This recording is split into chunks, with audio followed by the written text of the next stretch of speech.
میں اپنی نماز کا حصہ گھر میں بھی رکھو، برکت ہوگی، نور ہوگا، مگر ہم کرتے نہیں۔ اگر گھر جا کر پڑھیں پھر دو ہی، مسئلہ ہو گیا واضح۔ مسجد میں 4 اور اگر نماز کے بعد گھر چلے جائیں صرف 2، یہ ہے آپ کی سنت جی۔ مسجد میں پھر 4 کے بعد 2 پڑھتے ہیں؟ نہیں، وہ کوئی شے نہیں، وہ حضرت علی اور حضرت عبداللہ بن عمر کا اثر بیان کرتے ہیں کہ وہ 6 رکھتے پڑھتے تھے، مگر وہاں بھی مولانا نشا کہتے ہیں کہ کیسے تم اس کے الٹ کرتے؟ وہاں تو ہے کہ پہلے 2 پڑھتے تھے، بعد میں 4 پڑھتے تھے، ہیں وہ بھی نہیں ثابت، وہ روایتیں بھی نہیں ثابت، مگر اس میں ترتیب اٹھی ہے نا، 4 پڑھ کر 2 نہیں، وہاں ہے کہ وہ صحابی 2 پڑھتے تھے بعد میں 4 پڑھتے، ثابت نہیں وہ جی۔ السلام علیکم جی، السلام علیکم جی مولانا جی۔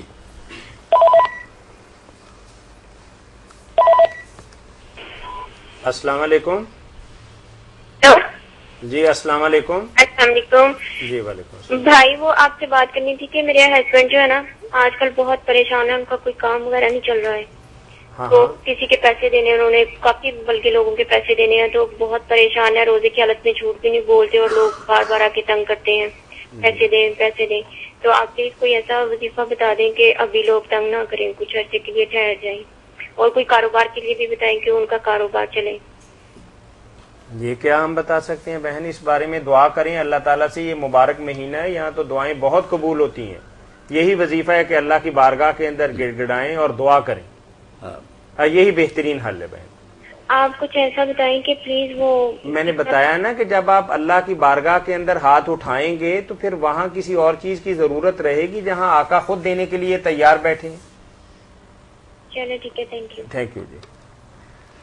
مولانا بھائی کہہ رہے ہیں کہ میں عمرے کے لیے جا رہا ہوں، مجھے نبی کریم صلی اللہ علیہ وسلم کے روزہ اطہر کی زیارت کا اور مسنون سلام کا صحیح طریقہ بتائیں۔ جی السلام علیکم۔ وعلیکم السلام جی میرا یہ سوال ہے کہ روزے کی حالت میں کڈنی میں بہت زیادہ پین ہوئی، اس کی وجہ سے مجھے انجیکشن لگوانا پڑا، ٹھیک ہے، آیا کہ یہ روزہ ٹوٹ گیا؟ نہیں، روزہ آپ کا برقرار ہے۔ اگر توڑ لیا جائے، اگر پین ہاں زیادہ تکلیف ہو توڑ دینا چاہیے، لازم ہے توڑیں، آپ نہ توڑیں گی تو گناہگار ہوں گی، اگر آپ کی صحت کو کوئی نقصان پہنچا تو اللہ کے یہاں مجرم ہوں گی، چھوڑ دینا چاہیے اسی وقت روزہ جب تکلیف ہو۔ ہاں اگر ٹیکے سے آرام آتا ہے ٹھیک ہے، ورنہ چھوڑیں، علاج کرائیں، بعد میں انشاءاللہ رکھ لیں گی آپ۔ بعض لوگ اس طرح کی تکلیف پر صبر کرنا ایک جہاد سمجھتے ہیں اور اجر کا باعث سمجھتے ہیں۔ ہاں کئی بیوقوف تو یہ کہتے ہیں نا میرے منہ میں نہ ڈالا، مر گئے ہیں وہ جہنم میں چلے گئے، اللہ کے دین کو نہیں مانا۔ جی بھائی جان، اللہ نے جو رخصتیں دی ہے وہ کیوں نہیں قبول کرتے؟ السلام علیکم جی۔ وعلیکم السلام ورحمۃ اللہ۔ سر میں سوال 2 پوچھنے سی جی۔ جی پوچھیے۔ کہ ایک فطرانے کے متعلق پڑھنا سی بھئی یہ کن دینا چاہیے اور کن لوگوں کو جائز ہے جی ایک روزہ کھلا، میں منت منی سی دیکھ دی، اس پیسے کے لال میں روزہ کھلا سکتا ہوں لوگ مسجد پیسے ادھر کر کے، مہربانی۔ ٹھیک ہے جی مولانا 2 سوال ہیں بھائی کے، ایک سوال تو یہ ہے کہ فطرانے کی رقم کتنی ہے اور اس کو دیا کسے جائے گا؟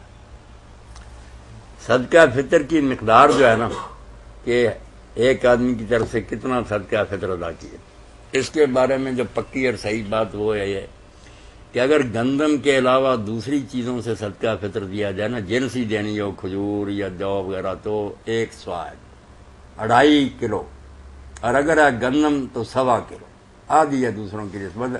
پکی بات یہ ہے، جھگڑے کی باتیں تو ختم ہی نہ ہوتی، گندم نصف سوا، دوسری جن سے جو ہے سوا عربی میں جو ہے وہ ہمارے ہاں 2.5 کلو ہے، اس کے حساب سے دیکھ لیں، پھر پیسے بنانے تو پیسے بھی دے سکتے ہیں۔ بہت اچھی بات ہے، اس مہینہ میں جو رسالہ آیا ہے الحدیث حافظ بیرزئی کا، انہوں نے میری تائید کی، ورنہ کئی یہاں مدارس میں چکر لگا رہا کہ کیوں کہتے ہیں پیسے دے، پیسے نہیں بس دانے ہی دینے ہیں۔ اس نے لکھ دیا کہ بالکل جو بات ہے حق کی، صحابہ دیتے تھے، تابعین دیتے تھے، اب ان کو ٹھنڈ پڑے گی، میری بات نہیں مانتے، دھکے کھا کر آنا وہیں پڑتا کہ قیمت دے سکتا، قیمت میں کیا تکلیف ہے، دانے پسواتا پھرے گا، غریب کو پیسے دو، جہاں جی جائے گا برت لے، ملے ہی 2 کلو وہ پسوائے گا کیسے؟ نہیں عجیب ہی باتیں کرتے کہ نہیں بس دانے ہی تول کر دو۔ مولانا چلے 20-25 کلو ہو تو چکی والا لے لیتا ہے۔ ہمبلی علماء بھی ایسے کہتے ہیں نا، ان کے مخالف کہ بس دانے ہی دینے ہیں، عجیب باتیں کرتے۔ تو دانے دیں یا ان کی قیمت دیں ٹھیک ہے. اس میں تھوڑی سی وضاحت. گندم 1.25 کلو اور باقی جنسیں جو ہے وہ 2.5 کلو. جی نہیں، اس میں تھوڑی سی آپ وضاحت. دینی مسکینوں کو ہے، مدرسوں کو نہیں دینی، نہ کسی اور کو. یہ صرف تہمت للمساکین. اس کا یہی مطلب ہے کہ عید کے دن غریب اپنے گھر میں آرام سے عید منا سکے اور کسی کو نہ دے. پہلے 1-2 دن یا زیادہ دن بھی السلام علیکم اب بھی دے دیں غریبوں کو تو بہت اچھا. جی السلام علیکم. تھوڑا اونچا بولیے، آپ کی آواز نہیں آ رہی، تھوڑا اونچا بولیے. ہیلو. ہیلو تو ہم نے سن لیا، میری آواز تو آپ تک بہت زیادہ آ رہی ہے، لیکن آپ کی آواز مجھ تک نہیں پہنچ رہی. ٹی وی کی والیوم کم کرو ذرا. آپ سوال سنا دیں، پھر والیوم بے شک اونچا کر لیں، ہم بند کر لیں گے ٹیلی فون. آپ فرمائیے کیا کہنا چاہ رہی ہیں.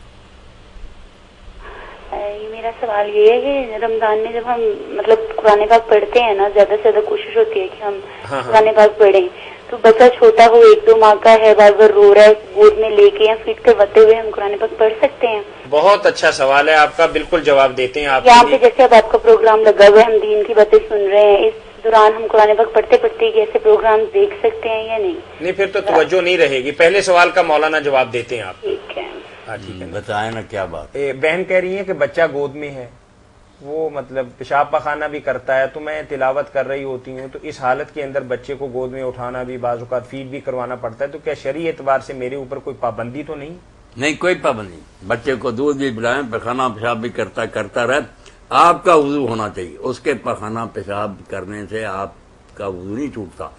کسی وجہ سے آپ کا وضو نہ ٹوٹ گیا ہو کہ ہوا خارج ہو گئی یا پخانہ پیشاب آپ نے کیا، بچہ کرتا رہے تو کوئی بات نہیں. بعد میں کپڑے دھو لیں وغیرہ، بالکل آپ قرآن شریف پڑھتی رہیں، تلاوت کرتی ہیں، جائز. اور دوسرا سوال یہ تھا کہ کیا آپ کا پروگرام دیکھتے ہوئے ہم تلاوت کر سکتے ہیں؟ نہیں، یہ تو قرآن پاک کی بے ادبی ہوگی نا ہماری بات توجہ سے سنی جا سکے گی، اور اللہ کے کلام کی بھی توہین ہوگی کہ آپ اس کو بھی پڑھ رہے ہیں نہ ادھر متوجہ. جی السلام علیکم. بعد میں کسی وقت پڑھیں. جی وعلیکم السلام ورحمۃ اللہ. جی زیارت کا مسنون طریقہ بھائی نے پوچھا، عمرے پہ جا رہے ہیں. ماشاء اللہ، اللہ نصیب کرے، قبول فرمائے، بار بار موقع. جی السلام علیکم. وعلیکم السلام. جی بھائی. حضرت صاحب ایک سوال کرنا سی. جی فرمائیے. میرے کمرے میں نا علماء دین وغیرہ کی تصویراں لگیاں سی جی. ہاں حضرت دادا صاحب، بابا فرید ٹھیک ہے صاحب جی. تو ایک اور مولوی صاحب آئے، تو میں نے کہا کہ یہاں پہ نماز جائز ہے یا نہیں. انہوں نے فرمایا کہ یہاں پہ نماز جائز نہیں ہے، یہاں پہ اگر نبی بھی تصویر لگی ہوگی نا تو اس میں بھی نماز جائز نہیں ہے. آپ کو کسی نے بتایا؟ اس کا تفصیل سے ساتھ نا یہ جواب دو. نہیں، یہ بات ان کی درست ہے بھائی. جواب دے. تصویر کسی کی بھی ہوگی نا، خواہ وہ کتنے قابل تعظیم اور احترام کے لائق ہوں، تعظیم جب اس جگہ جہاں آدمی نماز پڑھ رہا ہے تصویر ہوگی اور آدمی ادھر منہ کر کے نماز پڑھے گا اور نظر بھی آئے گی تو پھر یہ کام خراب ہی ہوگا نا. اس میں تو کسی کا بھی کوئی جھگڑا نہیں. سارے بڑے جو بڑی سب مانتے ہیں کہ اگر اس طرح لٹکی ہوئی ہیں اوپر تصویریں یہ سامنے ہیں تو نہیں، نماز نہیں ٹھیک، بالکل ناجائز ہے. اس میں اللہ کے نبی علیہ السلام مجھے کوئی حضور کی تو بنی نہیں، اللہ نے بچا لیا، تو یہ درست نہیں. یہ شرک ہی شروع ہو جائے گا نا. کوئی دیکھنے والا غیر مسلم کہے گا یہ مسلمان تو مشرک ہیں، تصویروں کی پوجا کر رہے ہیں. تو ایسی جگہ نہیں پڑھنی چاہیے. بے شک آپ کی کوشش نہیں، یہ تو خرابی لازم آئے گی نا. جی جزاکم اللہ خیر. زیارت مدینہ طیبہ کے بارے میں پوچھا کہ وہاں کس طرح جائیں اور کیا پڑھیں. بالکل مدینہ منورہ کی حاضری ہر مومن کی تمنا ہے. جی السلام علیکم. السلام علیکم. ٹیلی ویژن کی آواز کم کر لیں. ہیلو جی، ٹیلی ویژن کی آواز کم کر لیں. ہاں پھر سوال کر لیں. پھر بے شک. ہاں جی وعلیکم السلام ورحمۃ اللہ. بول رہے ہیں جی منصور آباد. جی جی مفتی صاحب نے اسلام کہنا ہے، ذرا اللہ تعالیٰ نے عمر دراز فرمائے.